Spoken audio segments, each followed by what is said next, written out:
그러니까 생각을 해보니까 저랑 같이 했던 저 사람은 저렇게 한 번에 되는데 왜 나는 안 되는 거지? 그 대화를 듣는 순간 정신이 번쩍 드는 거예요.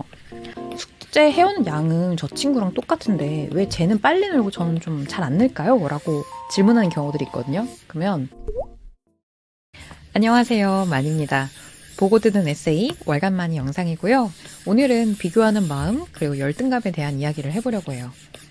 무수히 많은 책 그리고 다양한 매체에서 타인과 비교하지 말라 이런 이야기를 정말 많이 듣는데도 불구하고 왜 우리는 타인과 끊임없이 비교하고 열등감을 느끼고 또 그런 자신을 자책하게 되는 걸까요? 제가 미술학원에서 수업을 하다 보면 학생들의 그런 하소연을 종종 듣게 되는데요.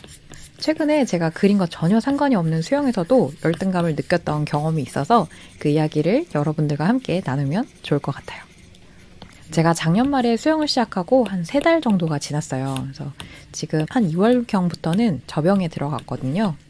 제가 배우고 있는 수영센터에서는 발차기를 배운 다음에 다양한 영법을 순서대로 배우고 있어요. 그래서 대회에서 많이 보셔서 제법 익숙하실 자유형을 먼저 배우고 보노보노가 생각나는 하늘을 바라보면서 하는 배영, 그리고 개구리 헤엄을 굉장히 많이 닮은 평영을 배우고 그 다음에 이제 접영 순서로 배우거든요.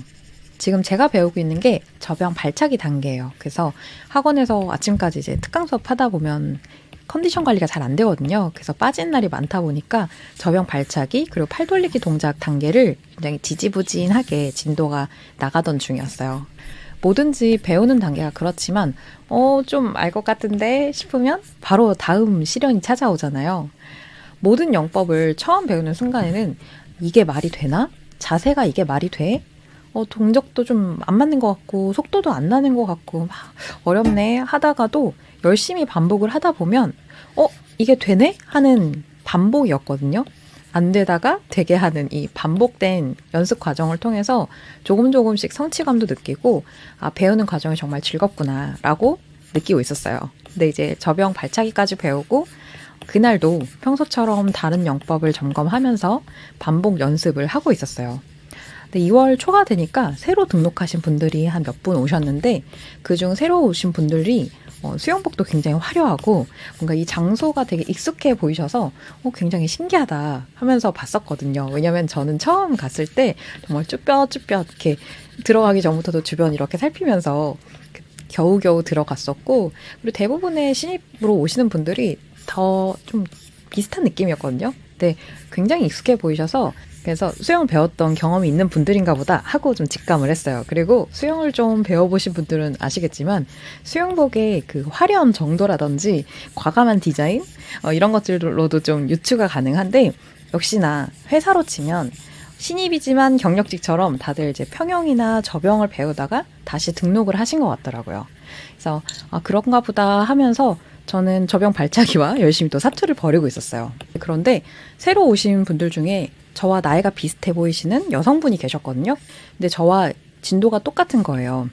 그래서 선생님이 알려주시고 연습하는 거를 그분과 함께 배웠는데 그분이 정말 너무너무 신기한 게 선생님이 설명을 하고 시범을 한번 보여주시면 바로 이제 입력, 출력 단계를 거치듯이 수업 내용을 바로 가볍게 소화를 해내시는 거예요. 거기다가 이제 선생님이 그 숨기지 못하는 그 놀람 그리고 즐거운 이런 표정이 은은히 드러나는데 뭐랄까요, 이게 티내지 않으려고 해도 선생님의 그 기쁨이 이렇게 뚫고 나오는 그런 느낌이 들더라고요. 그래서 아무튼 그 잘하시는 분 다음으로 제가 하는데 정말 너무너무 못하는 거예요. 정말 내 몸이 마음대로 움직이질 않는 거죠. 그래서 그날 배운 게 이제 접영의 2번 발차기인 입수킥, 그 다음에 출수킥을 연결을 해서 하는 것이었거든요. 근데 선생님이 동작에 대해서 맞다 아니다 얘기해 주시기 전부터 이건 글러먹었다. 정말 안 되네? 하고 1시간 내내 온몸에 힘이 잔뜩 들어간 상태로 꿀렁꿀렁 하는 느낌이라고 해야 되나요? 아무튼 지지리도 못하면 내가 너무 답답하고 한심하다. 이런 생각을 1시간 내내 하면서 수업을 마쳤었어요. 근데 생각해보면 처음 배운 동작이 안 되던 게 하루 이틀 일도 아니었거든요. 그동안 배웠던 평영이나 배영도 한 일주일 내내 삽질하다가 겨우겨우 조금씩 나아졌었거든요. 근데 새삼스럽게도 너무 마음이 안 좋은 거예요. 그러니까 생각을 해보니까 저랑 같이 했던 저 사람은 저렇게 한 번에 되는데 왜 나는 안 되는 거지? 라는 생각 때문에 더 조바심이 났던 거였더라고요. 그래서 수영을 어찌저찌 마치고 우울한 마음으로 옷을 이렇게 하나, 둘 주워 입고 머리를 말리고 있는데 옆에 그 잘하시는 분과 나란히 서서 머리를 말리게 됐어요. 근데 아니 이분이 피지컬도 좋으신 거예요. 키도 정말 크시고 몸이 되게 탄탄한 느낌이 확 드는 거예요. 근데 정말 순간 더 우울해지더라고요. 그래서 털레털레 이제 수업을 마치고 수영센터 건물을 나오는데 그 수영 잘했던 그분이 친구분들과 오손도손 나누는 대화가 이렇게 얼핏 들렸었어요. 근데 너는 뭐 다음에 요가 가? 그치. 나는 필라테스 가려고. 야, 대단하다. 바로 가냐? 너는? 난 이따가 저녁에 헬스장 가지. 이런 대화를 주고받는 거예요. 근데 그 대화를 듣는 순간 정신이 번쩍 드는 거예요. 제가 늘 수업을 하면서 숙제 검사를 할 때 저희 반 친구들한테 그런 얘기를 해줘요. 타인과 비교는 일단 제대로 하기가 굉장히 굉장히 어렵고 그렇기 때문에 과거의 자신과만 비교를 하는 게 맞다라고 얘기를 해줘요. 근데 예를 들어서 이제 1대1로 상담을 하면 어떤 학생들이 이제 가끔 이런 질문을 해요. 이제 저희 반에서 좀 예를 들어 잘 그린 학생이 하나 있으면 쌤, 저는 숙제 해오는 양은 저 친구랑 똑같은데 왜 쟤는 빨리 늘고 저는 좀 잘 안 늘까요? 라고 질문하는 경우들이 있거든요. 그러면 그 말이 안 통해요. 과거의 자신과 비교를 해라 이런 말이. 이미 그 친구는 너무 스트레스가 크거든요. 그래서 그럴 때는 이제 정면 돌파를 하듯이 한번 콱 깨주는 타이밍이 좀 필요하거든요. 그래서 그래 그렇게 비교를 해보고 싶으면 우리 하나씩 한번 짚어보자 하면서 얘기를 해주거든요. 첫 번째는 그림 그린 시간이 정확히 얼마나 되는지. 예를 들면 그렇게만 6장을 했을 수도 있고 좀 더 심도 있는 1시간 정도 드로잉을 6개 했을 수도 있잖아요. 그리고 두 번째, 이번 주에 그런 그림 그릴 때 목표를 좀 세우고 그에 맞는 계획을 세워서 좀 진행을 했는지, 그냥 무작정 했는지. 세 번째, 그림을 그릴 때 휴대폰을 보거나 이런 다른 행동들을 하지 않고 정말 그림에만 온전히 집중을 해서 그렸는지.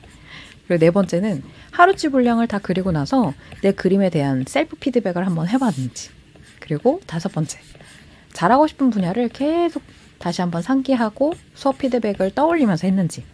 그리고 여섯 번째로 그림을 그릴 때 나의 컨디션이 최상일 수 있도록 노력을 했는지. 이런 질문들을 이렇게 던지면서 어때? 좀 생각해봤어? 라고 물어보면 헐, 그런 것도 생각해야 돼요? 라고 이제 되묻는 경우가 굉장히 많아요. 그러면 이제 이렇게 얘기를 해주죠. 비교를 너가 원하니까 정말 디테일하게 얘기를 해주자면 네가 그 부러워하는 친구는 이 많은 부분들을 대체로 늘 생각하면서 그리고 있어. 그래서 비교를 하고 싶다면 이런 부분들 외에도 사실은 얼마나 평소에 그림 생각을 하고 있는지 등등등 너무너무 달라지는 부분들이 많은데 이 동일한 조건에서 비교를 한다는 건 좀 거의 불가능에 가깝지 않을까? 그러니까 정말 잘하고 싶은 분야가 있고 욕심나는 분야가 있으면 타인과 나를 비교하는 게 아니라 내가 할 수 있는 모든 감각이나 생각을 집중해서 쏟아 부으면서 하되 하루 전에 나나 한 달 전에 나 이렇게 나를 온전히 동일선상에 놓고 비교하는 게 좋을 것 같아라고 얘기를 해줘요. 왜냐하면 모두 각자의 목표가 다르고 자신만의 레이스를 달리고 있는 거잖아요. 근데 이제 학생들에게 말은 이렇게 해주면서 정작 저는 수영에 있어서 그런 생각을 못했던 거죠.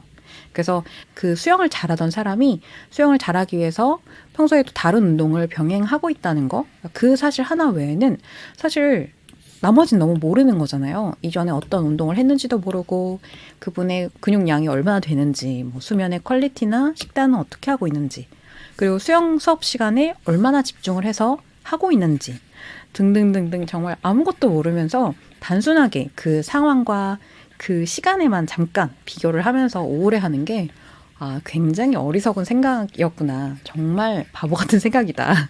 이런 생각이 좀 들었어요.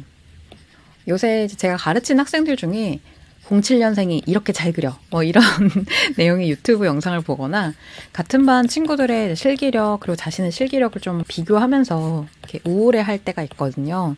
근데 이제 그럴 때마다 왜 비교를 하면서 힘들어할까 너무 속상하다 이런 생각을 했는데 막상 저도 그런 입장이 돼 보니까 잘하고 싶은 분야에서 타인과 나를 비교하면서 초조함, 부러움, 질투심을 느끼지 않는 게 정말 너무 어려운 일인 것 같더라고요.